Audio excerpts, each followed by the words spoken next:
Hi guys, good morning. Today is 23rd May. We are going to discuss an editorial from The Hindu और ये जो editorial मैं complete Hindi में explain करने वाला हूँ ताकि जो बिगनर्स हैं वो बहुत अच्छे से समझ पाएँ।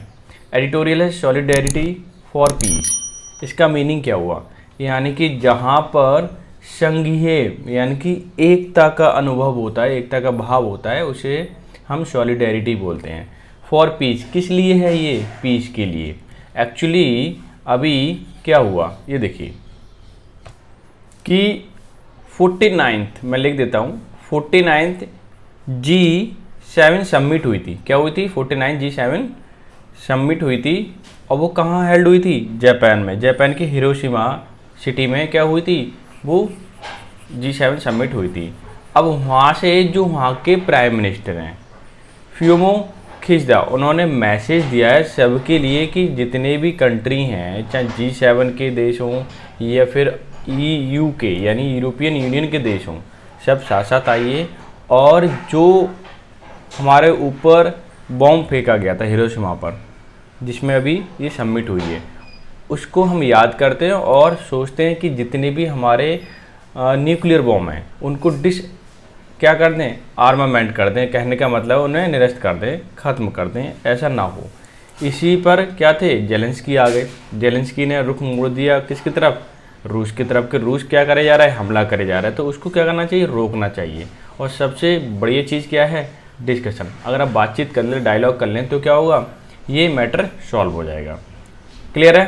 तो इसी के ऊपर पूरा का पूरा क्या है? ये एडिटोरियल, और इसको हम करने वाले एकदम डिस्कस। क्लियर हो गई? इसकी थीम आपको समझ में आ गई होगी। क्या कह रहा है? The G7 must build a global consensus. Global का मतलब दुनिया का, कंसेंसस में सर्वसम्मति।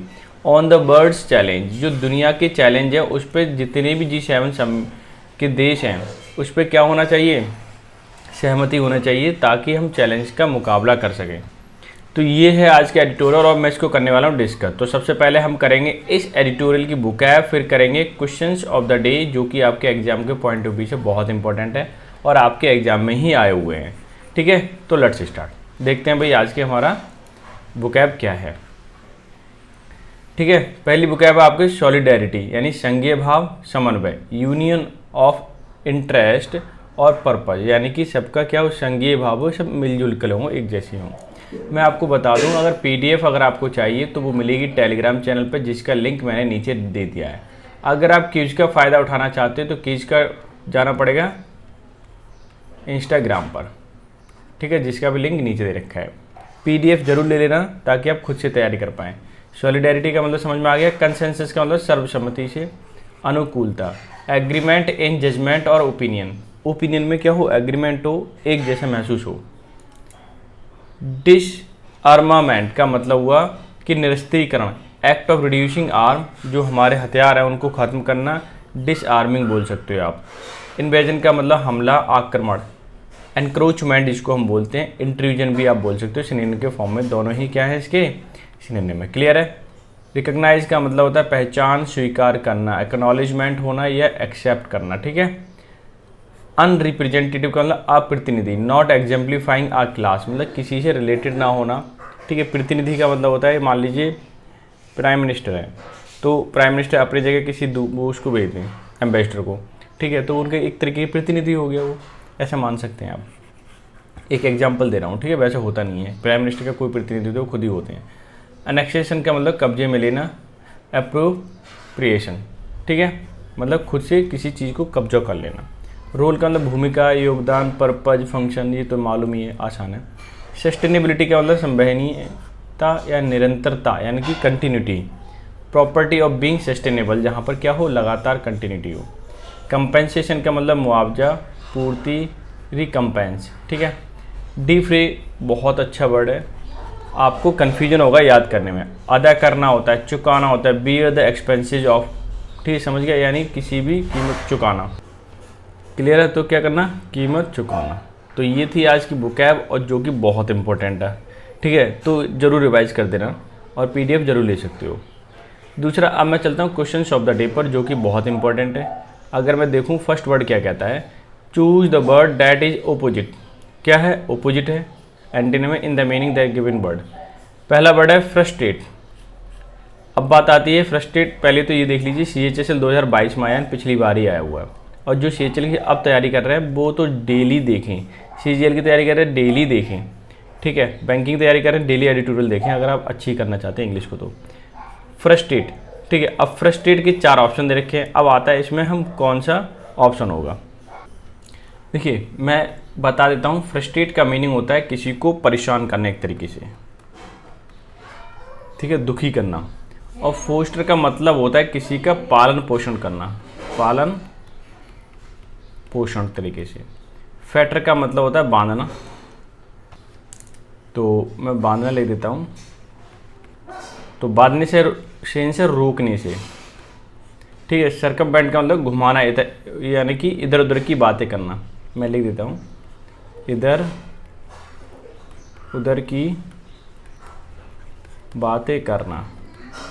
इर्क का मतलब होता है परेशान करना। अब मैंने सबका आंसर लिख दिया है, मतलब सबको हिंदी में एक्सप्लेन कर दिया है। अब आपको पहचानना है करेक्ट क्या हो सकता है। फ्रस्ट्रेट है और ऑपोजिट मीनिंग है, उल्टा लिखना है। तो पालन पोषण से मतलब है कि आपका ध्यान रखना, आपके अनुसार काम करना, यही तो होगा ना होगा। और बाकी बांधने का तो कोई रोल है नहीं परेशान करने से। सरकमवेंट ये भी कोई नहीं है, एक कोई भी नहीं है। तो यानी कि फोस्टर इज योर आंसर। क्यों हुआ कैसे हुआ पता चल गया, ठीक है। तो यही चीज़ आपको ध्यान रखनी है। क्लियर है। अब नेक्स्ट क्वेश्चन पे चलता हूँ मैं। नेक्स्ट क्वेश्चन कहता है we want to divide the expense. हम जो खर्चे को डिवाइड कर देते हैं, बांट देते हैं बिटवीन 3 ऑफ अस, हम तीनों में। तो जाहिर सी बात है अगर 3 लोगों में मोर देन 2 होता है, जब भी मैं लिख देता हूँ मोर देन 2 होता है, वहाँ पे हम किसका यूज़ करते हैं, अमंग का, ठीक है। तो फ्रॉम का तो कोई मतलब नहीं है, इसका भी मतलब नहीं, इसका भी मतलब है। Option number 3 is your answer. Clear है। तो मैं अमंग पे टिक कर देता हूँ, आपका आंसर हो जाएगा। क्लियर है। तो ये सब हो गए क्वेश्चन। अब चलते हैं सीधे सीधे हम एडिटोरियल पर। एडिटोरियल क्या कहता है, सॉलिडेरिटी फॉर पीस, यानी कि पीस के लिए हम लोगों सबको एकजुट हो जाना चाहिए। क्लियर है। G7 must build a global, कि G7 को मस्ट मतलब जरूरी है बिल्ड करना अ ग्लोबल कंसेंसस, सर्वसम्मति। किस मैटर पर, ऑन द वर्ल्ड्स चैलेंजेस, कि दुनिया के जितने भी चैलेंजेज हैं उनको हम सॉल्व कर सकें, ठीक है। इसलिए G7 के जितने भी कंट्री हैं उन सबको क्या करना चाहिए। क्लियर है। तो यानी कि G7 को ग्लोबल सहमति लानी चाहिए सबको, ताकि दुनिया के जितने भी चैलेंजेज है उसको ख़त्म किया जा सके। अब मैं सीधा सीधा एडिटोरियल के जो सेंटेंसेज हैं उनको मैं कर देता हूँ हाईलाइट, जिससे कि आप क्लॉज बाय क्लॉज, ठीक है, समझ पाएँ। एक क्लॉज, ठीक है, ठीक है, ये यहाँ तक हो गया। ये थोड़ा सा बड़ा सेंटेंस देख सकता है लेकिन ज़्यादा बड़ा है नहीं।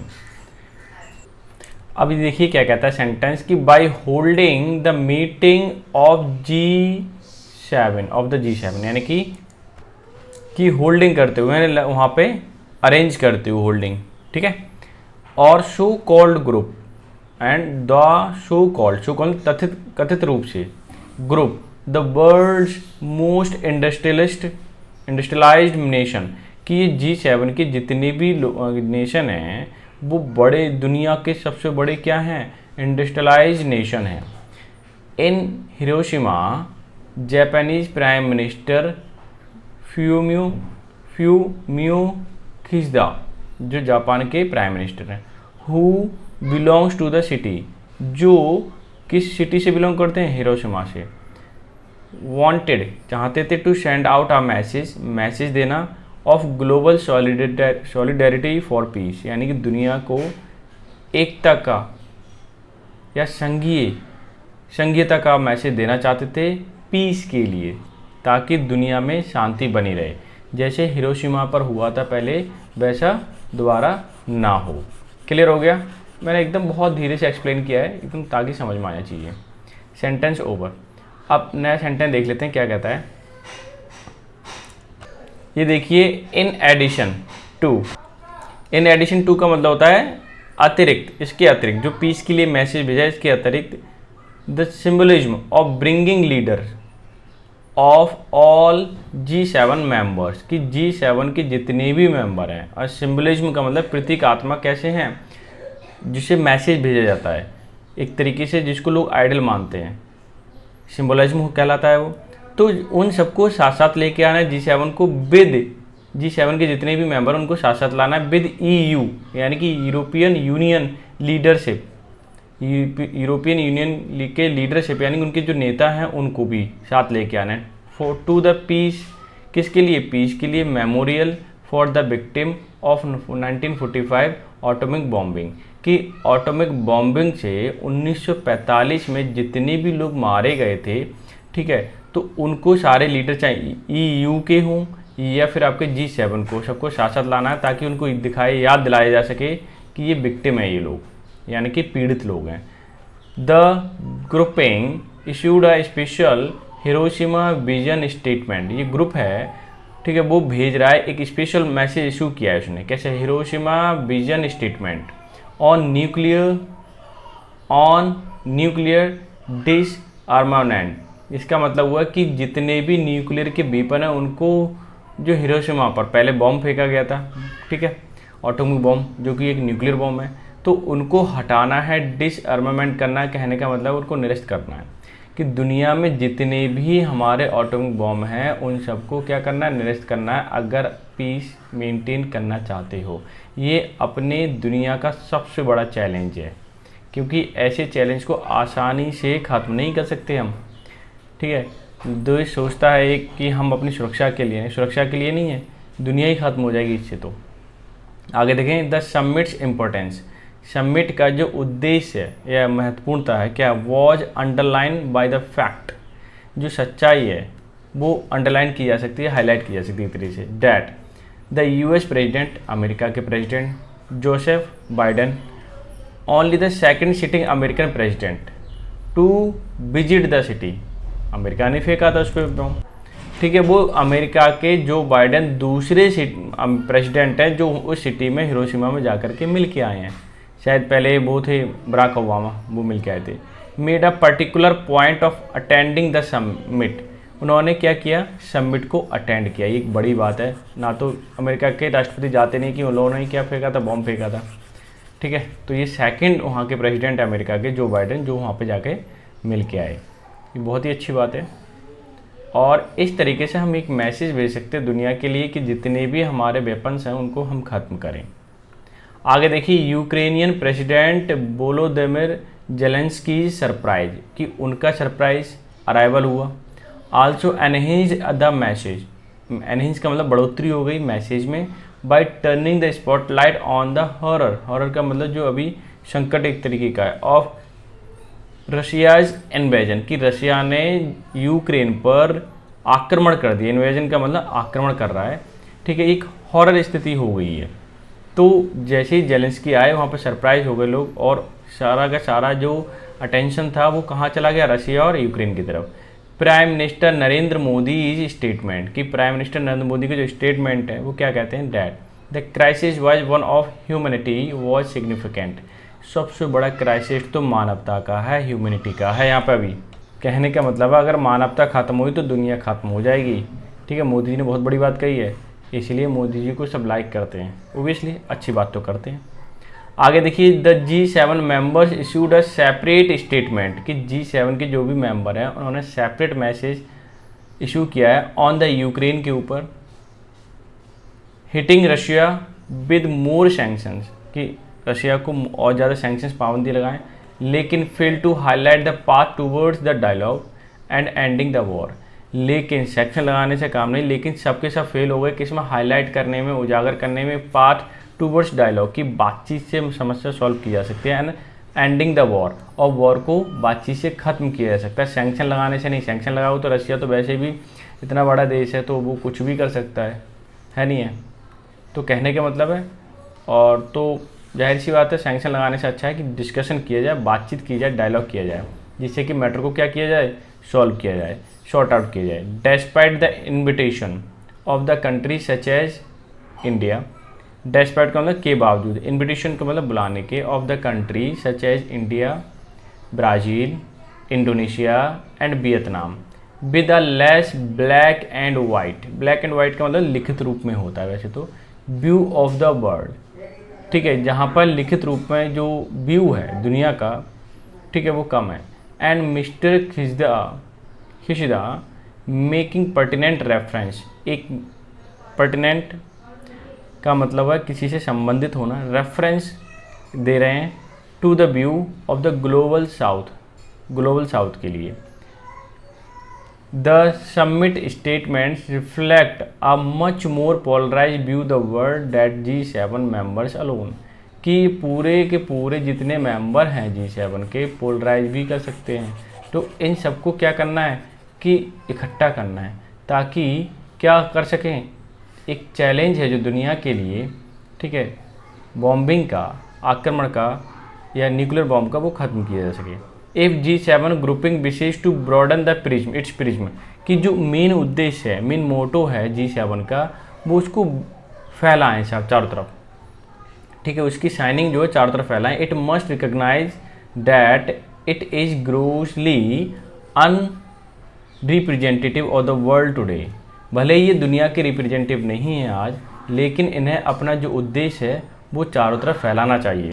आगे देखिए, while members together represent more than half of the world net wealth, ये कहना चाह रहा है कि इसके जो रिप्रेजेंटेटिव हैं, जितने भी नेशन हैं, उनके जो नेता हैं, वो दुनिया के आधे से भी ज़्यादा वेल्थ को क्या करते हैं, रिप्रेजेंट करते हैं। The G7 account for less than a third of global GDP, G7 का अगर देखें उनका जो अकाउंट है, ठीक है, तो दुनिया के 1/3 से भी क्या है, थोड़ी सी कम है, हल्की सी उनका GDP। अगर सब देशों को मिला दिया जाए और इन 7 देशों को मिलाएं तो इनकी जो GDP है दुनिया के 1/3 पे आती है, ऐसे मान के चलिए। Just over the 1/10 of the world's population, और कहना चाह रहे हैं कि इनकी जैसे दुनिया की जो भी आपकी पॉपुलेशन है उसका 1/10वां हिस्से से भी ज़्यादा इन देशों में उनकी जनसंख्या रहती है, ध्यान रखना। तो कहने का मतलब पैसे से, GDP वाइज एंड प्रॉस्पेरिटी से काफ़ी समृद्ध हैं ये देश, इसीलिए इन देशों को इन देशों की थोड़ा जो व्यू है वो सबको मानना चाहिए। क्लियर है। अपार्ट फ्रॉम जापान, अगर जापान के अलावा देखें, the G7 member comprises an essentially Euro American world view, कि इसमें जापान के अलावा Euro American world view and इसमें सम्मिलित है, ठीक है, and is not discussing expanding the dead view soon, कि जल्दी से वो डिस्कस करके एक्सपेंड नहीं करना चाह रहे जो उनका व्यू है। आगे देखें, ये क्या कहना चाह रहे हैं कि इट हैज़ एक्चुअली कॉन्ट्रैक्टेड, ये सिकुड़ गया है, कम हो गया, after it expelled the Russia over annexation, कि रशिया ने जब कब्जा कर लिया ऑफ एरिया ऑफ जॉर्जिया के ऊपर इन 2008 पर, डेट एंड देन क्रीमिया इन 2014, और क्रीमिया पर कहाँ पर किया, 2014 में इसमें रशिया ने आक्रमण करके उसे कब्जा लिया था। क्लियर है। अब आगे मैं इसे कर देता हूँ हाईलाइट, ठीक है, ताकि आप अच्छे से इसको समझ पाएँ। ध्यान दीजिए तो कैसे कैसे क्या क्या सीन हो रहा है दुनिया में। It is also hard to justify an economic grouping that does not include some of the world's largest economy, China and India, or the fastest growing GDP, biggest global energy provider. It is also hard to justify, ये justify करना काफ़ी कठिन है, an economic group that does not include some of the world largest economy, कि उसमें कुछ world largest economy नहीं है, जैसे चाइना और इंडिया, और फास्टेस्ट ग्रोइंग GDP, और इनकी जो GDP है बहुत तेज़ी से बढ़ने वाली है, ठीक है, फास्टेस्ट है, बिगेस्ट ग्लोबल एनर्जी प्रोवाइडर भी हैं ये सब, ठीक है। आगे देखिए, तो इन देशों को भी सामने आना चाहिए ताकि जो मेन उद्देश्य है, क्या कहना चाह रहे हैं, जो मेन उद्देश्य है G7 का वो क्लियर हो सके। आगे देखो ये क्या कहना चाहता है, while some efforts were made in Hiroshima to recognise the G7's role in, कि जब वहाँ पे कोशिशें की गई थी हिरोशिमा पे पहचान करने के लिए G7 के जो रोल है, दायित्व है, for example promoting the transparent financing and debt sustainability for the developing world, कि प्रमोट करना है transparent financing and debt sustainability, debt मतलब जो पैसा देते हैं उधार, सस्टेनेबिलिटी लगातार फॉर्म में मिलना चाहिए फॉर द डेवलपिंग, जो लगातार तरक्की कर रहे हैं देश, ठीक है, ये दुनिया। In the compensating for the developed world contribute to the global warming and greenhouse gases emission, कि जो जितने भी डेवलप्ड देश हैं उनको कंट्रीब्यूट करना चाहिए कंपेंसेटिंग के रूप में, यानी क्षतिपूर्ति के रूप में, ठीक है, जो ग्रीन हाउस ग्लोबल वार्मिंग के लिए जिम्मेदार है उनके देश के लिए। The summit fail to purpose concrete the major the to help the different this responsibility, लेकिन जो समिट अभी हुई है ये फेल रही ये प्रपोज करने में कि ये जो मेजर्स हैं इसके कैसे कैसे हेल्प करेंगे और कौन कौन भुगतान करेगा, डिफरेंट मतलब भुगतान करेगा दी रिस्पॉन्सिबिलिटी अगर लेता है कोई, तो मतलब देश अगर डेवलप है तो वो पैसा देगा कार्बन एमिशन के लिए, किसको देगा, कैसे देगा, कितना देगा, कुछ क्लियर है, कुछ अभी भी क्लियर नहीं। इस चीज़ में ये समिट क्या रही, फेल रही। क्लियर है? अब मैं इसको कर देता हूँ हाईलाइट।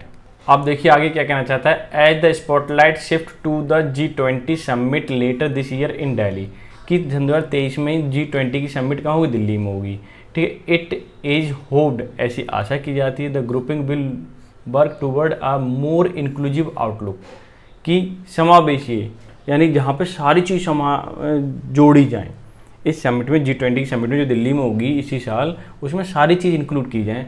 हेल्प इन बिल्डिंग और मोर कॉम्प्रिहेंसिव ग्लोबल कंसेंसस, जिससे कि सारे के सारे लोग व्यापक रूप से जुड़ सकें, कंसेंसस सहमति हो सके on some of the bigger challenges the world face today, कि दुनिया आज बड़े बड़े चैलेंज का सामना कर रही है, तो उनको सॉर्ट आउट करने के लिए, उनकी समस्याओं को सॉल्व करने के लिए सबकी व्यापक फॉर्म में दुनिया की क्या होनी चाहिए, सहमति होना चाहिए, जिससे कि समस्याएं सॉल्व की जा सकें। चाहे ग्रीन हाउस जो प्रोड्यूस कर रहा है तो उस पर पेनल्टी पड़े, और जो रशिया उस पर कर रहा है आक्रमण तो उसको कैसे रोका जाए, ठीक है, और यूक्रेन की कैसे हेल्प की जाए। तो ये सारे मुद्दे हैं दुनिया जो फेस कर रही है। और पॉपुलेशन देखिए तो ग्लोबल टेम्परेचर बढ़ रहा है, तो ये देखिए, तो इन सारी चीज़ों को सॉल्व करने के लिए हमें क्या करना चाहिए, सब देश को साथ साथ आना चाहिए, ठीक है। तो ये था आज का एडिटोरियल। आई होप सो आपने एंजॉय किया होगा, और इसकी PDF तो आपके पास है ही है, ये वाली, ठीक है, PDF ज़रूर ले लेना, और मिलते हैं नेक्स्ट सेशन में। तब तक के लिए bye bye, take care, have a good day.